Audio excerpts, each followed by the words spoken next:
Now, this is nothing apart from it is my favourite line in the whole book. Elijah is living in a sewer beside a literal river of human waste, and Stella Gemmell writes this: "Then for nights, without number one of them had to stay on guard lest they be dumped into the stream by those jealous of their territory." Now, I'm sure that was done on purpose. Hello and welcome to my review of The City, a 2013 novel from Stella Gemmell, wife of the man, the hero, the legend, David Gemmell, creator of some of the finest fantasy the UK has ever seen, and particularly Druss the legend. It's fair to say that that's quite a legacy to live up to. Before we get into the review, you'll probably have noticed already there's quite a lot of background noise today. That's because it's absolutely roasting in the UK and I have all the windows on and a fan blowing and I'm still really struggling. So bear with me a little bit. Secondly, this book is really big. So what I'm going to do is I'm going to put a timestamp on the screen, and if you'd rather skip the plot summary and just go straight to the review, slide along to that moment indicated on your screen.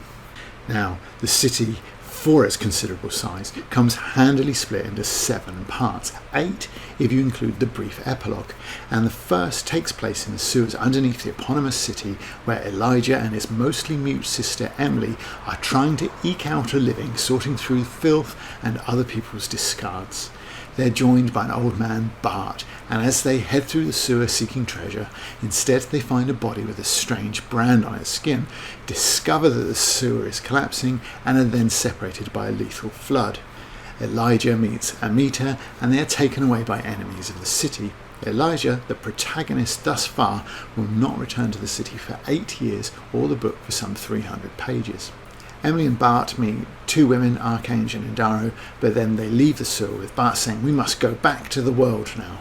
The urgency suggested by the word now is something of a mystery because part 2 takes place 8 years later, and it follows Indaro, who is headed to the Eternal War's frontline under the General Aaron Fell.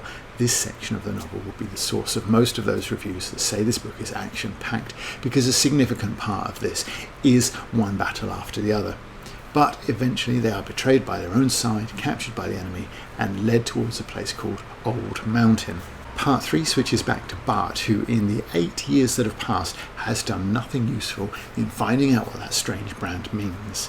Emily has grown up and she now makes stained glass windows, providing one to a wealthy merchant whose son makes unwanted advances towards her and then steals her veil, an item she retrieved from that mysterious body in the sewer. This veil leads to them being attacked by agents of the Emperor, barely escaping with their lives. 4 switches to Old Mountain, and Fell and Indaro are persuaded by their enemies to switch sides, with Fell at least telling via flashback why he would want to do such a thing, Indaro seemingly only switching because she's in love with Fell. 5 switches back to the city where Amita is now working in the palace, spying for the enemy who are attempting to kill the Emperor, hoping his death will end the war. They learn that he and many of his aides are godlike sorcerers. Elijah returns to the city in part 6 and guides Indaro through the sewers, hoping to find a secret entrance to the Emperor's fortress. 7. All the plotters converge on the city and attempt to kill the Emperor, and the power of this mysterious veil is held back for the sequel. And if that sounds like a whole lot of story for one book, you'd be right. The City is the size of a paving slab, and perhaps even bigger. The problem is that to write a book of that size and maintain your reader's interest, you need to be a hell of a writer. Stella Gemmell is not that writer, and I'm not really sure either that David Gemmell could have pulled this off. But the only thing that I can think of that comes similar size is the Troy books, particularly the last 2. But what Gemmell does differently is he weaves his characters and plot threads, drawing them all together at just the right time for things to work out. In the first 25 pages of this book, he goes through 3 different narrators in 3 different locations. In the first 96 pages of The City, Stella Gemmell only uses Bart and Elijah, and they never leave the sewers until the very end. It's a slow beginning, and it doesn't really grab the reader's attention, and by not switching things up at all, it doesn't give itself a chance to offer an alternative, a second chance if you like, to hook you in. Additionally, when part 2 begins in medias res, hard cutting to Indaro in the middle of the battle, we neither know where or when we are, or really care about Indaro, who to this point was just somebody Bart briefly talked to in a sewer once. Part 2 throws one action scene at the reader after another, pausing rarely and even then not for very long. Again, roughly 100 pages are narrated from the same location with just 3 main voices, Indaro, Fel and Doom, all of whom we're supposed to get to know during the fighting, and only Indaro have we met before, fleetingly as mentioned. Our heroes from the first part, Bart, Elijah, Amita and Emily, they do not appear in this section at all. Instead of weaving a fine tapestry like her husband, Stella Gemmell kind of just puts one grey breeze block on top of the other. The fighting that dominates the second part becomes rather samey the more it goes on, and when Indaro and Fel are captured by the enemy, that part of the book ends with them being taken away to dun dun dun Old Mountain, a place not previously mentioned. So rather than exciting or ominous, it's just nothing. It tells us nothing. How about the Dungeon of Doom or something like that just tells us a little bit more, perhaps makes us feel a little bit worried for our characters? Old Mountain is just nothing. All mountains are old, aren't they? As far as I can tell, this was Stella Gemmell's first solo novel, and her only previous writing was finishing the final Troy book after David's death, and it might have been a better idea to start with something a little less grandiose for your first novel. For example, the death of the first collaborator and how he ended up in the sewer, explained here in exposition dumps. Tell that story over 200 or 300 pages and earn the right to go big. Perhaps something this sort of size. Because while there will no doubt be people that draw comparison with Game of Thrones, particularly because of the amount of characters who meet a sticky end, but there are only so many ways you can write Crashed Against My Shield, and as the second part of this book shows, it can get repetitive quite fast. Give yourself a chance to break, cut to something else so that your repetition isn't so obvious. Here are 2 encounters from the same fight.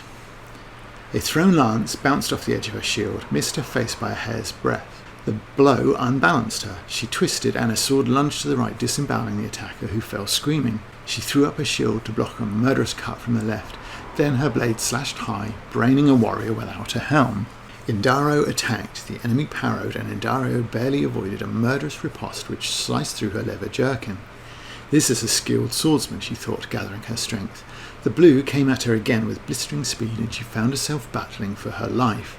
She parried and blocked with desperation and was forced back step by step. The man was fighting fluidly, looking into his calm face. She recognised that he was toying with her. He could kill her in a heartbeat. Stepping back, her foot hit the body in the dust. She was unbalanced, and the blue sent a lightning thrust at her heart.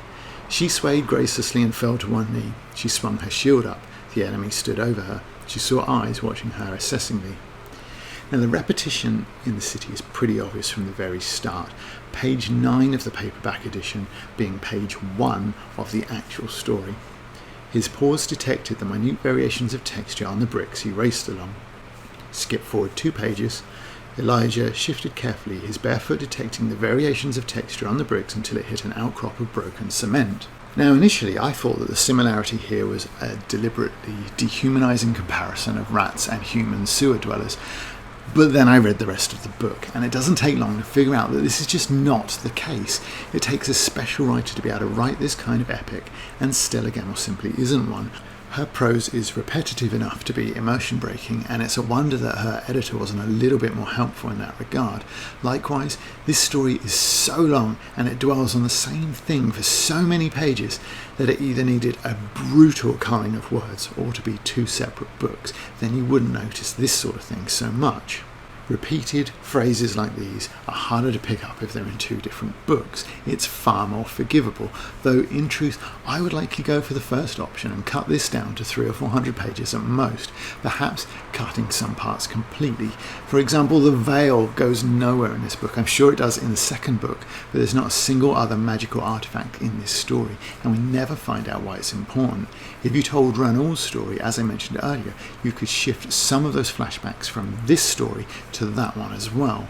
In Daro's diversion to escort duties for the Emperor's unexplained journey, that's not necessarily either. That could easily be cut. Generally, considerable sections could just be cut down in length. It's interesting as well that in a novel so bogged down in detail about sewers and military commands and weighing in at 700 pages long, that there isn't really a great villain to this piece. Perhaps some people will draw comparisons there with the Gardens of the Moon, and the Grey Morality. But the Emperor is bad. He burns a boy alive, and he seems to be prolonging the war unnecessarily. But that's as far as it goes. He's never really a creditable threat. There is a moment in a 5-page description of a flashback to ancient times described in a book Bart reads, where there's almost a moment of self-awareness. And he described, in the finicky detail of an old man who can no longer judge the attention span of his readers, a trip down to the sewers beneath the palace. But that passes without realisation, and the city, like the unending war it describes, rumbles on without really noticing. But lengthy descriptions and overestimating attention spans is a problem when you write like this. The storm of the century began over waters very far from the city. Sailors on foreign galleys looked to the sky with dread, and the captains made haste for shore and harbour. The winds picked up quickly, and soon the skies were filling with roiling, boiling clouds like octopus ink. The air was sharp with the tang of metal. Thunder grumbled just below the horizon. The winds rose and started to howl. By the time the first lightning flashed, most ships were safely harboured, hatches battened, lines tied, the sly gusts plucking at loose stays and poorly furled sails. Those boats still racing for safety were picked up by the ferocious winds and flung about, mere flotsam in the grip of the gale. Now, it would also be possible here just to simply tell that from the perspective of one of the captains on those ships. But that isn't the only problem here, in that there are 7 or 8 sentences, most of them are simple subject, verb, object. There's a compound here, a complex there, but otherwise there's very little variation, and much of this is a string of cliches as well, and without more interesting verbs and adjectives, it's really quite bland, and this is one of the better passages. Ordinarily, this would be a much smaller issue, but when you're asking your readers to read 700 pages written like this, it becomes a real test not just of your attention span, but of your willingness to finish what you started. The only thing that's worse than bland descriptions is lengthy bland descriptions. Oh, and authorial cheating, and what I mean by that is passages like these. Bart's servant attempts to retrieve Emily's lost veil, and he says this: "The veil I am seeking is priceless, and if it is not returned to my lord's house, he will seek redress in the court of the immortal." But in another indulged cliché, Emperor and servant having an exposition conversation in a specific place for no reason other than for our hero to overhear, the spy tells his superior this: "The merchant's son was tipped off by one of the girl's associates, who boasted that it was of great value to the emperor." Now you might say that there's a little bit of Chinese whispers at play here. It's not so bad. But later on, Indaro tells us there is time pressure. They had something over a day and a half to travel 7 leagues underground as the Stormcrow flies. It was not long.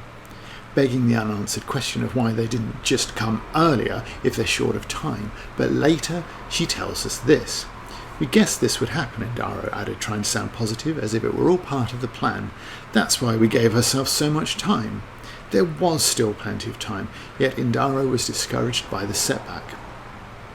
Throughout the mission in the sewer, Stalker had always been at the back of the line due to his lame foot. However, when it's not his turn to die, there are some 40 people behind him.